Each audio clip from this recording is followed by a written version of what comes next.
Assalamu alaikum wa rahmatullahi wa barakatuh. As-tu déjà ressenti ce moment où tu poses ton front sur le sol, seul devant ton Seigneur, et tu te demandes « Et si Allah exauçait ma demande maintenant ?»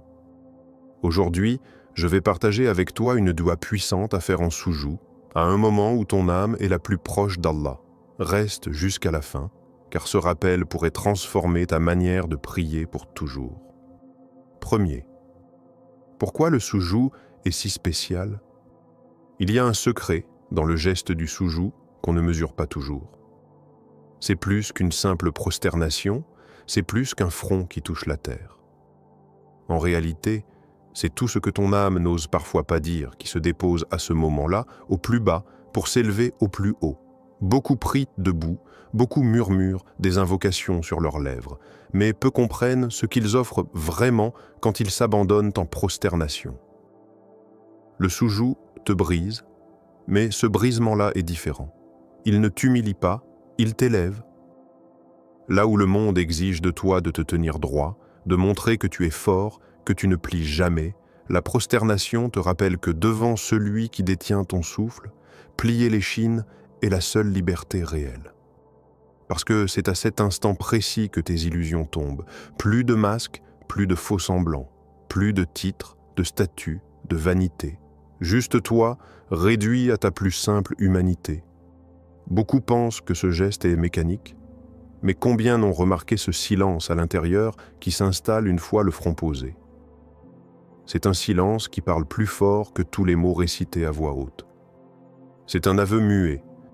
Tout ce que je croyais contrôler ne m'appartient pas. C'est aussi un appel discret. Tout ce que j'espère, toi seul peux l'écrire. Dans la prosternation, tu remets tout à sa place. L'orgueil s'effrite.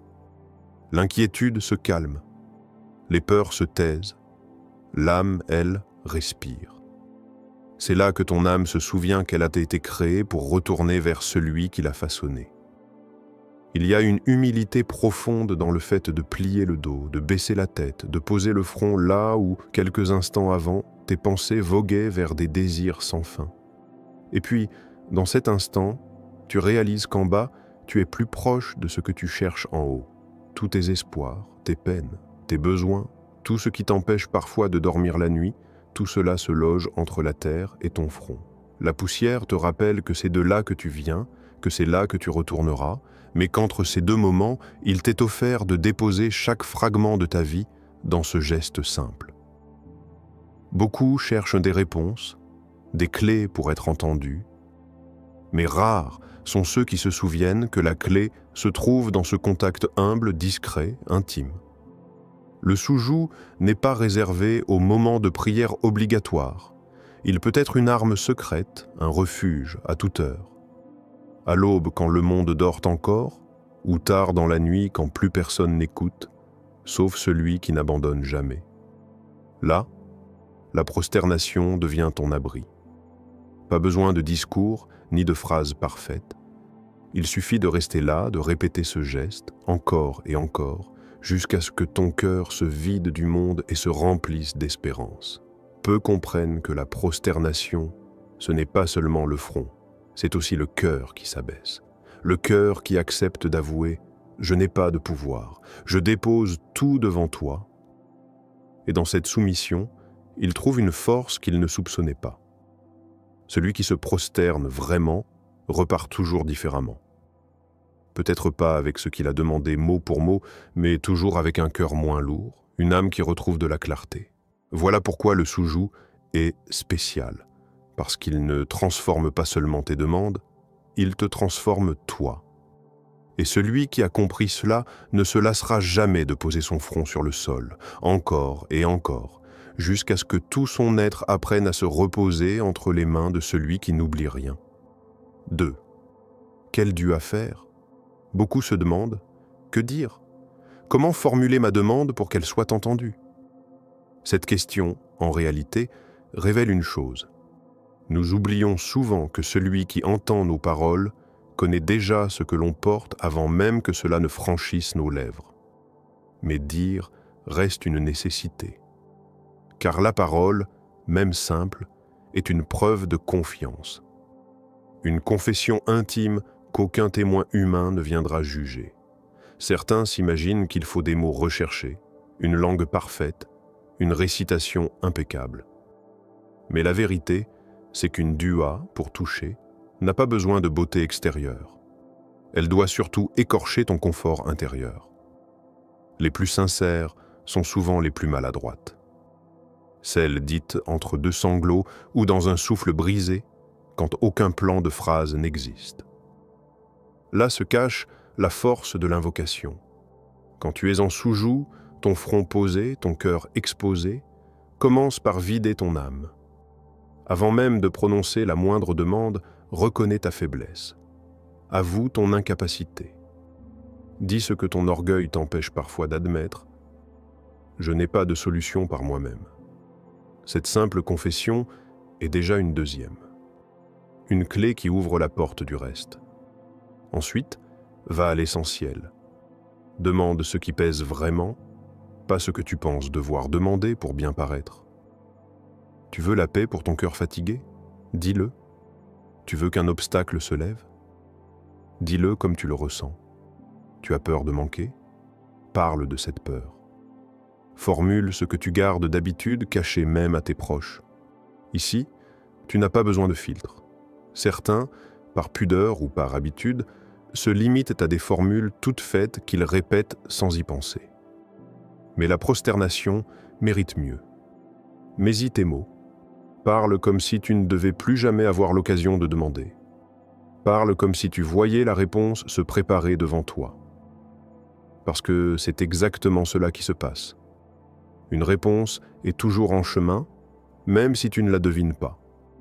Une bonne pratique est de structurer ta demande intérieurement. Tu peux commencer par demander pardon. Car avant de recevoir, il faut nettoyer ce qui bloque. Demande ensuite ce que ton âme désire le plus, sans détour. Termine par remercier, même si tu ne vois pas encore ce qui viendra. Cette gratitude scelle ton intention. Elle montre que tu acceptes le délai, la forme ou même l'inattendu. Beaucoup s'étonnent de ne pas voir de résultat. Mais combien vérifient si leur cœur est réellement concerné par ce qu'ils prononcent? Ce n'est pas le volume de la voix qui compte, ni la durée, mais l'intensité. Une phrase dite dans un moment de prosternation sincère peut bouleverser ce que 1000 phrases creuses ne feront jamais bouger.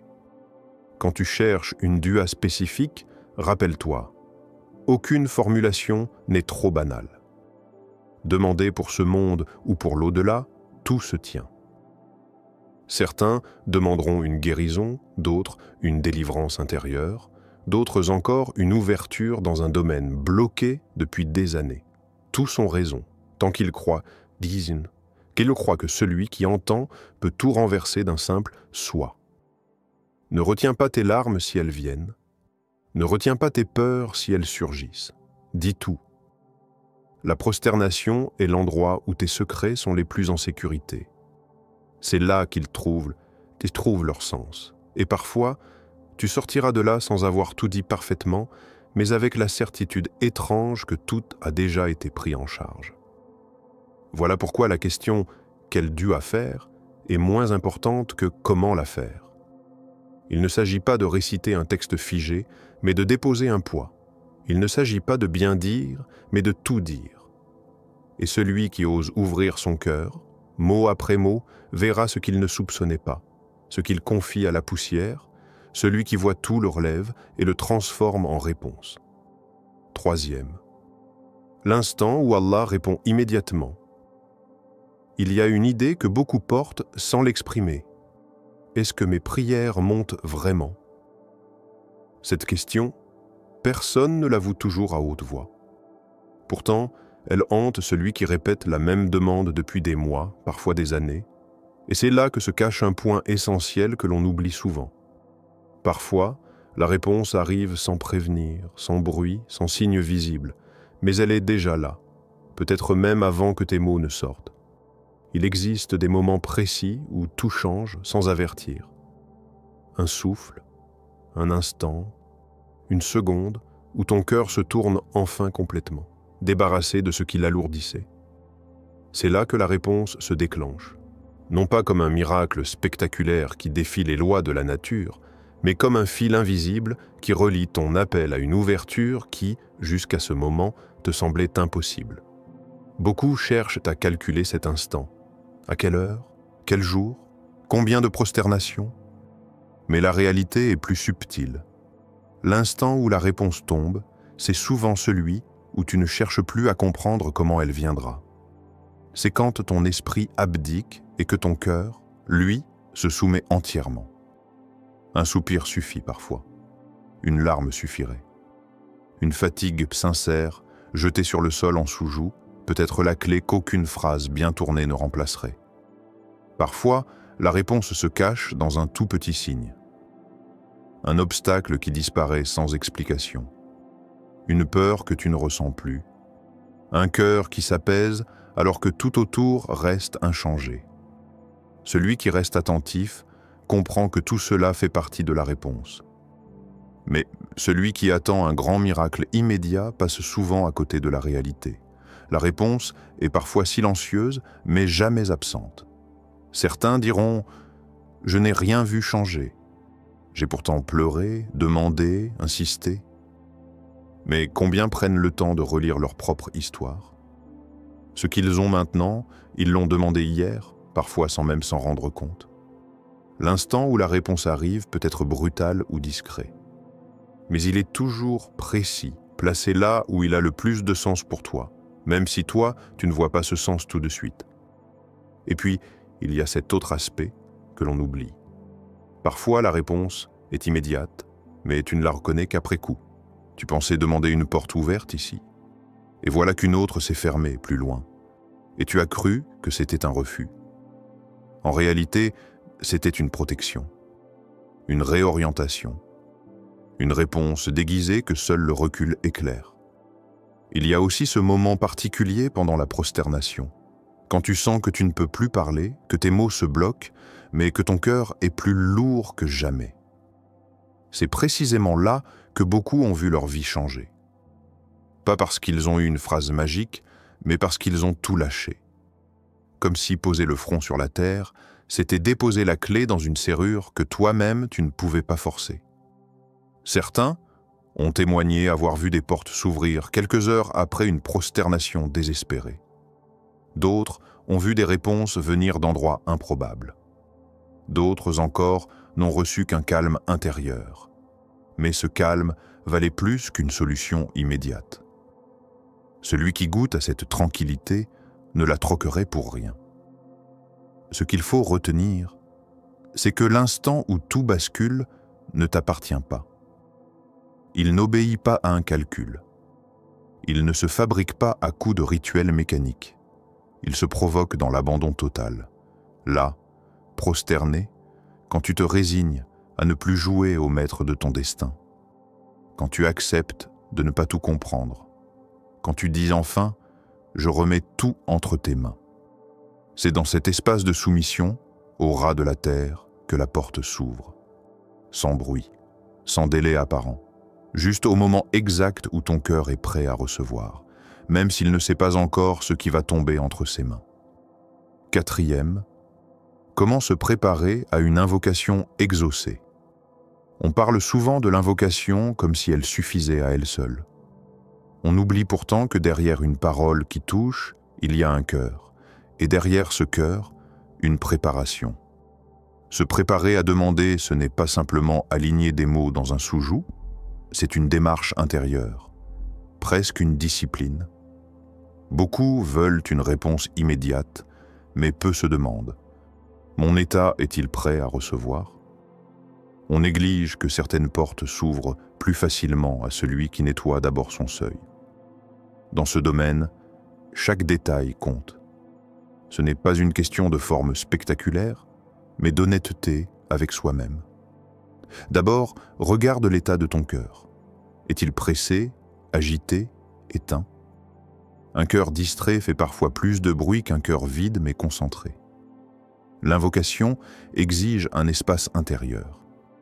On ne peut pas l'enfermer entre deux gestes bâclés, expédier entre 1000 préoccupations, s'isoler un instant avant, respirer, expirer ses peurs, écarter son téléphone, fermer la porte derrière soi, tout cela fait partie de la préparation. L'ablution est un détail que beaucoup voient comme une formalité. Pourtant, elle est déjà une petite purification avant la grande demande. Quand tu verses l'eau, souviens-toi que tu nettoies plus que tes membres. Tu rappelles à ton esprit qu'il entre en présence de celui qui sait tout. Tu éteins symboliquement la poussière du quotidien pour ouvrir un espace neuf où la parole aura un poids. Ensuite, l'acte de prier 2 unités surérogatoires avant de formuler ce que tu veux dire est une porte discrète mais puissante. Elle prépare le terrain. Tu crées qui crée un contexte. Ton corps s'incline, ton esprit s'apaise, tes pensées s'alignent. Quand ton front touche enfin le sol, tu ne viens pas les mains vides. Tu viens avec un engagement. Cette simple disposition montre que tu ne viens pas consommer une faveur, mais que tu t'impliques toi-même dans ce que tu demandes. Quand tu poses ton front, reste un instant sans rien dire. Laisse la gravité du moment t'atteindre. Laisse ton esprit goûter au fait qu'à cet endroit, aucune force ne peut t'empêcher de parler, sauf toi-même. Mets-toi face à toi. C'est parfois plus difficile que face aux autres. Là, formule intérieurement ce que tu vas demander et vérifie. Est-ce une envie superficielle ou une nécessité? Es-tu prêt à porter la réponse, même si elle ne ressemble pas exactement à ce que tu imagines? Une fois la demande prononcée, n'attends pas seulement un signe extérieur. Prépare-toi à bouger. La préparation à une dua exaucée, c'est aussi être prêt à accueillir l'effort qui va avec. Beaucoup veulent une ouverture sans changer leur chemin. Or parfois, la réponse se manifeste sous forme d'effort, de patience, de persévérance inattendue. Un autre point qu'on oublie, laisse de la place pour que ta demande grandisse dans le silence. On est pressé de tout voir maintenant, mais ce que tu confies au sol en sous-joue a besoin parfois de temps pour pousser. Entre la prosternation et le fruit, il y a souvent un espace où ta foi doit respirer sans preuve immédiate. C'est cet intervalle qui purifie ton attachement au résultat. Enfin, sache reconnaître les petits signes. Préparer ton cœur, c'est aussi apprendre à lire ce qui bouge autour de toi. Un obstacle qui se lève, une tentation qui s'éloigne, une rencontre inattendue, un déclic dans ta pensée. Tout cela peut faire partie de la réponse. Mais sans regard attentif, tu passes à côté. Et tu recommences à demander ce qui a déjà commencé à naître sans que tu le vois. Préparer son invocation, c'est un art. C'est dire « je ne jette pas mes mots dans le vide ». C'est dire « je me tiens prêt à porter ce qui viendra ». C'est peut-être le plus beau signe que tu prends au sérieux ce que tu demandes. Celui qui demande sincèrement se prépare toujours à changer, car une réponse ne vient jamais sans transformer celui qui la reçoit. Rappelle-toi toujours que chaque prosternation, chaque mot que tu poses au creux du sol, chaque souffle d'espoir déposé là, n'est jamais perdu. Même si tes yeux n'en voient pas l'effet tout de suite, rien ne dort, rien ne s'éteint, tout est pris en compte. Le sous-joug est ton refuge, ta force, ton cri silencieux, ton espace pour rendre ton cœur plus léger et plus sincère. Il est la preuve que, malgré les épreuves, tu n'es jamais seul. Si tu ne devais retenir qu'une chose de tout ce que tu viens d'entendre, retiens ceci. La réponse est déjà en route à partir du moment où tu as osé confier ton besoin, sans témoin, sans barrière, sans masque. L'invocation ne change pas seulement tes circonstances, elle change surtout ce que tu deviens. Et peut-être qu'au fond, c'est cela le plus grand miracle.